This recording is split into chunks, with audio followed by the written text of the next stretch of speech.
रांची से एक खबर सामने आ रही है। छात्रों और सरकार के साथ बैठक जो चल रही थी वो खत्म हो चुकी है। बड़ा अपडेट निकलकर सामने आ रहा है। छात्र और सरकार के बीच जो बातचीत चल रही थी वो बातचीत अब खत्म हो चुकी है। छात्रों ने आंदोलन जारी रखने का ऐलान कर दिया है।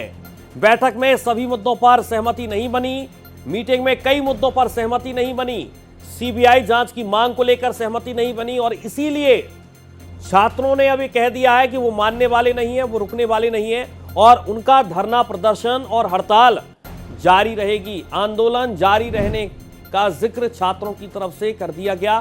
छात्र और सरकार के बीच बैठक खत्म हो चुकी है। छात्रों का एक डेलीगेशन जो सरकार के साथ बातचीत कर रहा था वो बातचीत अब खत्म हो चुकी है। बैठक में कई मुद्दे ऐसे रहे जिन पर सहमति नहीं बनी। मीटिंग में कई मुद्दों पर सहमति नहीं बनी।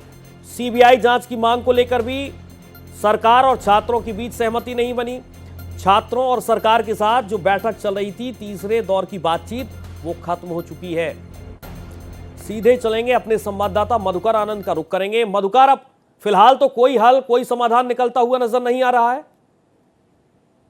इसमें एक बात बहुत महत्वपूर्ण है सूर्या, की सबसे पहले तो मंत्री जो कमेटी के मुख्य सदस्य हैं या कहिए मुखिया के जैसे हैं, सुदीव्य कुमार सोनू, उनके बयान को अगर सुना जाए तो उन्होंने कहा कि जेपीएससी 14वीं पीटी की जो परीक्षा है उसको दो नजरिए से देखा जाएगा। इसमें जो आपराधिक मामला है उसकी सीआईडी जांच करेगी और जो इसमें मनी लॉन्ड्रिंग या पैसे के लेन देन का मामला है उसको लेकर के ईडी से अनुरोध किया जाएगा। ये चर्चा हो रही है। कुछ छात्र जाते जाते बोल रहे थे कि रद्द करने पर सहमति बन गई है।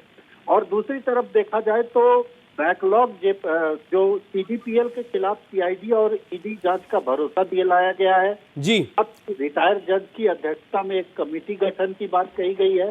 जो मंत्री का बयान आया है उसमें मंत्री का कहना था कि 98, चूंकि मांगों की चर्चा हम लगातार कर रहे हैं सूर्य, इसलिए उन मांगों के बाबत मंत्री का कहना है कि 98% बातें मानी गई।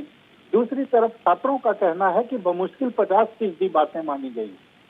अब ये बड़ी बात है कि आखिर ये 48% सरकार बढ़ा कहां से रही है। आखिर ये चीजें और स्पष्ट होनी बाकी है, लेकिन जो शुरुआती दौर में जानकारी मिल रही है उसमें सरकार ने जांच को लेकर के एक रिटायर्ड जज की कमेटी के ऊपर एक रिटायर्ड जज की कमेटी की बात कही है कि एक अलग विंडो बनाया जाएगा, जिस विंडो का छात्र अगर सीआईडी रहेंगे तो उस विंडो का इस्तेमाल अपने लिए कर सकते हैं। मधुकर, मैं आपसे ये भी समझना चाहूंगा कि जो कंफ्यूजन की स्थिति बनी हुई है, क्योंकि छात्र एक वक्त में ये भी मांग कर रहे थे कि जो भी बातचीत होगी वो मीडिया के सामने बातचीत हम करेंगे और बिना मीडिया के सामने बातचीत हम बिल्कुल नहीं करेंगे। अब ये 50% और 98% की जो कंफ्यूजन वाली स्थिति है वो कहां से उत्पन्न हो रही है, वो कहां से सामने आ रही है?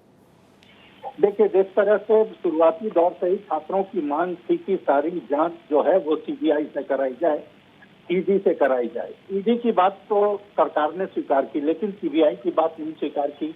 दूसरा, सीजीएल परीक्षा को रद्द करने की मांग छात्रों की शुरू से थी, लेकिन सीजीएल परीक्षा को लेकर मंत्री ने जो बयान दिया कि कोर्ट की निगरानी में और कोर्ट के आदेश के, सुप्रीम कोर्ट के आदेश के बाद इस परीक्षा का परीक्षाफल प्रकाशित हुआ है, ऐसे हालात में सरकार इस बात में सक्षम नहीं है कि उसको अपनी तरफ से रद्द कर दे।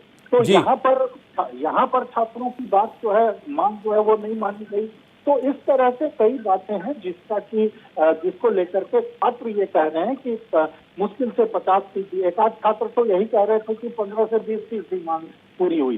तो अब छात्र एकजुट होंगे और उसके बाद देर रात तक निर्णय लेंगे, लेकिन इतना तो निर्णय छात्रों ने बता दिया कि आंदोलन जारी रहेगा और कल का विधानसभा घेराव पुरजोर तरीके से किया जाएगा। चलिए, फिलहाल बहुत शुक्रिया मधुकर आपका तमाम जानकारी के लिए।